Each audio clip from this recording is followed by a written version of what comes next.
భారత communist party CPI railway కోడల్లో నియోజకవర్గ కార్యదర్శిని. Railway కోడల్లో ముఖ్యంగా ఎత్తుకుంటే కోపులవారిపల్లి మండలంలో మరి అక్కడ వెరైటీస్ కంపెనీలు తరఫున అక్కడ నుంచి మరి దారుణమైన పరిస్థితి. ప్రతిరోజు అక్కడ లేచే దుమ్ము వలన ఒక యాక్సిడెంట్, 2 యాక్సిడెంట్లు, ప్రతిరోజు యాక్సిడెంట్. వారానికి వచ్చి 4-5 మంది కూడా చనిపోతున్నటువంటి పరిస్థితి ఈరోజు.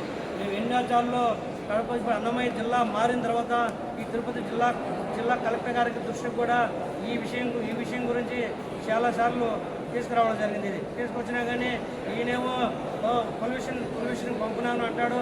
ఆ పొల్యూషన్ వాళ్ళు అక్కడికి వచ్చింది లేదు, పరిష్కారం చేసింది లేదు. నిన్నటి రోజు కూడా సాయంత్రం ఒక ఇద్దరు ఆ దుమ్ముతో ఇక్కడి నుంచి కోడ నుంచి ఇటు వస్తూ ఉండగా దుమ్ము వలన ఈ బైక్ వాళ్ళకు కనపడక ఇప్పుడు ఒక బస్సుకు ఆ డ్రైవర్ కూడా కనపడక 2 గుద్దుకునే సమయంలో రాత్రి కూడా ఇద్దరు చనిపోయిన పరిస్థితి. ప్రతిరోజు ఒకరు చనిపోతూ ఉన్నారు.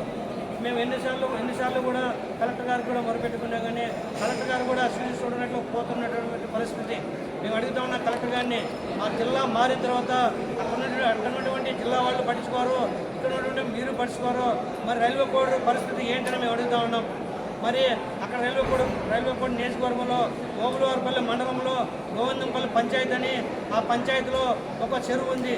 ఆ చెరువులోకి పక్కన మంగంపేట డ్రైనేజ్ వాటర్ రావడంతో ఆ చెరువుల నీళ్లు ఈ మురుగు నీళ్లు రావడంతో ఇంకపోయి డ్రింకింగ్ వాటర్ లేక కలుషిత వాటర్ అవి అక్కడ ఉన్నటువంటి ప్రజలు ఆ నీళ్లు తాగి ఎంతోమంది సాగు బతుకులతో చనిపోగా కొట్టమిట్టాడుతూ ఇక్కడ హాస్పిటల్లో కూడా ఎంతోమంది డెంగ్యూ జ్వరం, మలేరియా, మరి ఊపిరితిత్తులు నెమ్ము ఇటువంటివన్నీ చేరి మరి దారుణమైన పరిస్థితి గోవిందంపల్లి పంచాయతీలో.